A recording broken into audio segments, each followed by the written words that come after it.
अल्लाहुम्मा सल्ली अला मुहम्मद व अला आलि मुहम्मद कमा सल्लैता अला इब्राहीम व अला आलि इब्राहीम इन्नका हमीदुम मजीद। अल्लाहुम्मा बारिक अला मुहम्मद व अला आलि मुहम्मद कमा बारकता अला इब्राहीम व अला आलि इब्राहीम इन्नका हमीदुम मजीद। अल्हम्दुलिल्लाहि व बिही नस्तईन। क़ाल अल्लाहु तबारक व तआला इन्ना फ़ी ख़ल्क़िस समावाति वल अर्दि रब्बना मा ख़लक़्ता हाज़ा बातिला सदक़ल्लाहुल अज़ीम। क़ाल नबी सल्लल्लाहु अलैहि वसल्लम कुल्लुकुम राइन व कुल्लुकुम मस्ऊलुन अन रइयतिही औ कमा क़ाल अलैहिस्सलातु वस्सलाम।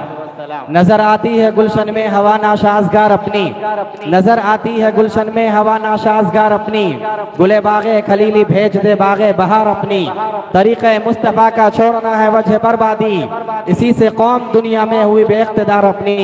अज़ीज़ान गिरामी मुअज़्ज़ज़ सामिईन किराम, जबील एहतराम फर्जिंदान तौहीद व इस्लाम, मेरे मुहतरम मुअज़्ज़ज़ बुजुर्गों, स्टेज पर तशरीफ फरमा उलमाए किराम, बिलखुसूस नाज़िम आला मौलाना परवेज साहब मज़ाहिरी, नाज़िम तालीमात मौलाना अतीकुर रहमान साहब अल मज़ाहिरी, और मेरे रफ़ीक़ मोहतरम हजरत मौलाना हजरत कारी शोएब अहमद साहब साकिबी मदरसा आलिया, और उस्ताजुल असातिज़ा मौलाना मंसूर साहब अल मज़ाहिरी दामत बरकत मुआलिया। इन तमाम के साथ साथ मैं आप तमाम का और इरफान भाई का मैं शुक्रगुजार हूँ कि आपने मुझे पहली दफ़े मौका दिया। यहाँ कोई तकरीर का मौका नहीं, महल नहीं है, मखसूस कर दिया गया है मेरी बात को 5 मिनट में अपनी बात को ख़त्म करनी है। दोस्तों और साथियों, कबल इससे पहले मैं अपनी बात कहूँ, हज़रत याकूब अलैहिस्सलातु वस्सलाम का आपने नाम सुना होगा। याकूब अलैहिस्सलातु वस्सलाम, ये चूँकि मदरसा के ताल्लुक से बच्चों ने भी तालीमी मुज़ाहरा पेश किया, मैं चाहता हूँ कि मैं यहाँ पर अपनी बात यहीं पर कह करके अपनी बात ख़त्म कर दूँ। हज़रत याकूब अलैहिस्सलातु वस्सलाम का जब वफ़ात का मौका आया, याकूब अलैहिस्सलातु वस्सलाम ने अपने वफ़ात के वक्त में अपने बेटों को, पोतों को, नवासों से जाते वक्त मैं तुमसे एक सवाल करना चाहता हूँ, इस सवाल का जवाब दो तुम मुझे, ताल का जवाब दो तुम मुझे, ताकि मुझे सही जवाब सुन करके मेरी आंखें ठंडी हो जाए और मैं अल्लाह के सामने सही तरीके से सुकून से जा सकूं। याकूब अलैहिस्सलातु वस्सलाम ने अपने बच्चों से जो सवाल किया है, दोस्तों और साथियों, कुरान ने इसको नकल किया, मा ताबुदून मिन बादी, ये बताओ मेरे दुनिया से जाने के बाद तुम किसकी इबादत करोगे, ये बताओ मेरे दुनिया से जाने के बाद तुम्हारे हाथ किसके सामने उठेंगे, ये बताओ मेरे दुनिया से जाने के बाद तुम्हारी पेशानी किसके सामने झुकेगी। वो बच्चे जो नबूवत के घराने के चश्मो चराग थे, उन बच्चों ने बैक ज़बान कह दिया, नअबुदु इलाहा व इलाहा आबाक इब्राहीम इस्माइल व इसहाक इलाहन वाहिदा व नहनु लहु मुस्लिमून। ऐ मेरे बाबा, ऐ मेरे दादा, ऐ मेरे परदादा, आप घबराइए मत, हम आपके आबा व अजदाद यानी एक वाहदहु ला शरीक लहू उनकी इबादत करेंगे, उसके सिवा हम किसी की इबादत नहीं करेंगे।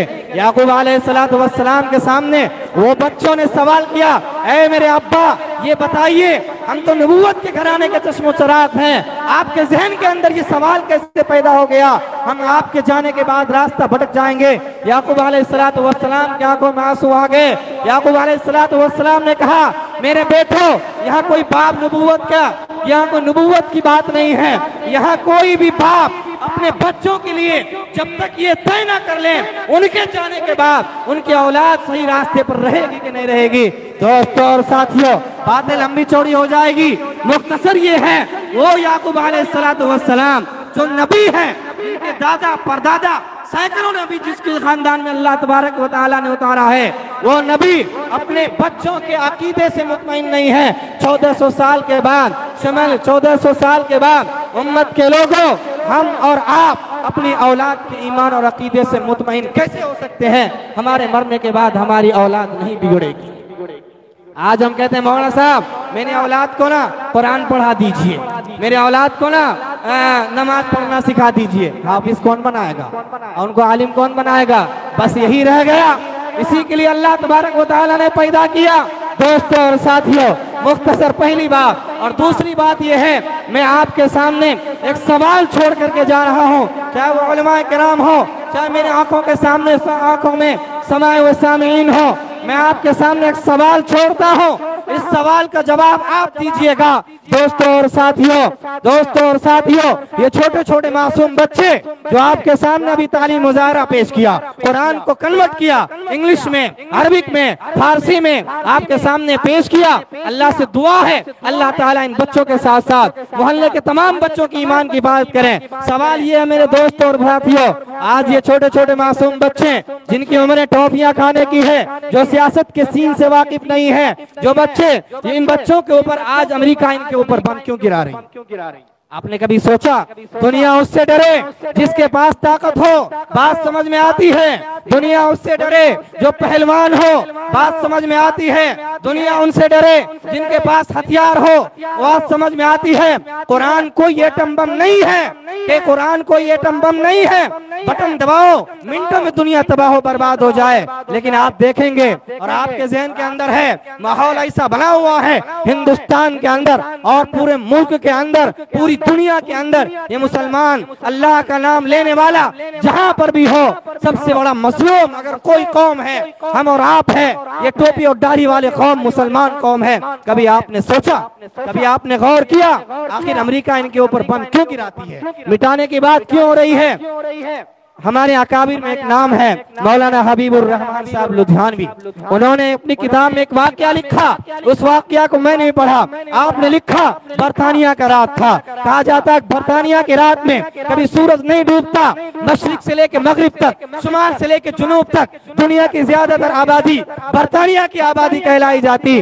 पता ये चला जब उस दौर की तारीख को हम पढ़ते हैं, बरतानिया पार्लियामेंट के मेंबर तमाम के तमाम मेंबरों को बुलाते हैं, बुला करके कहते हैं, ऐ पार्लियामेंट के मेंबरों, ऐ बरतानिया के सपूतों, मैं तुम्हारे लिए एक सुझाव लाया हूँ, मैं तुमसे एक मशवरा मांगने आया हूँ। सबने कहा वजीर आजम आप बताएं। वो बरतानिया के वजीर आजम तमाम पढ़े लिखे दानिश्वरों को बुलाता है, बुला कर कहता है, ऐ बरतानिया का सपूतों, मैं तुमसे मसला लेने आया हूँ, मैं तुम्हारे सामने एक सवाल रखने आया हूँ, इस सवाल का जवाब दो तुम मुझे। वो बरतानिया के जो वजीर आजम है वो सवाल करते हैं, वो एक रुमाल के अंदर किताब निकालते हैं, किताब निकाल करते हैं, देखो मैं तुम्हारे सामने एक सवाल रखता हूँ। सबने कहा कि वजीर आजम आप सवाल रखिए, पता है आप कोई ना कोई मंसूब लाए होंगे, आप कानून की किताब लाए होंगे जिससे हमारे इस मुल्क का भला हो। वो वजीर आजम बरतानिया के वजीर आजम ने कहा, किताब निकाली और उसको झटका दिया, जूते पे दे मारा और कहा दिस इज कुरान, ये कुरान है, ये कुरान है। मोहम्मद अरबी ने पूरी कायनात वाले को सामने इस कुरान को पेश किया है। याद रखो अगर तुम चाहते हो तुम्हारी ताकत बाकी रहे, तुम चाहते हो तुम्हारा जाओ जलाल बाकी रहे, तुम चाहते हो अगर तुम्हारे ईसाईयत परवान चढ़े, अगर तुम चाहते हो यहूदियत परवान चढ़े, याद रखो सबसे पहले इस किताब को तुम्हें दुनिया से मिटाना होगा। मोहम्मद अरबी ने तमाम कायनात के सामने इस किताब को पेश किया है। तमाम उम्मत मुस्लिमा के घरों से तुम्हें ये कुरान को मिटाना होगा, मुसलमानों के बच्चों के सीने से कुरान को छीनना होगा। इस सिलसिले में मैं तुमसे सुझाव मांगने आया हूँ, मैं तुमसे मशवरा मांगने आया हूँ। बताओ वो कौन सा तरीका अपनाया जाए जिससे मुसलमानों के घरों से, मुसलमानों के बच्चों के सीने से कुरान को छीन लिया जाए। जब ये तुम काम कर लोगे, उन्होंने कहा जब ये तुम काम कर लोगे, याद रखो जाहो जलाल तुम्हारा होगा, ताकत तुम्हारी होगी, रुतबत तुम्हारी होगी, तुम रहोगे, तुम्हारी ताकत को कोई ललकारने वाला नहीं होगा।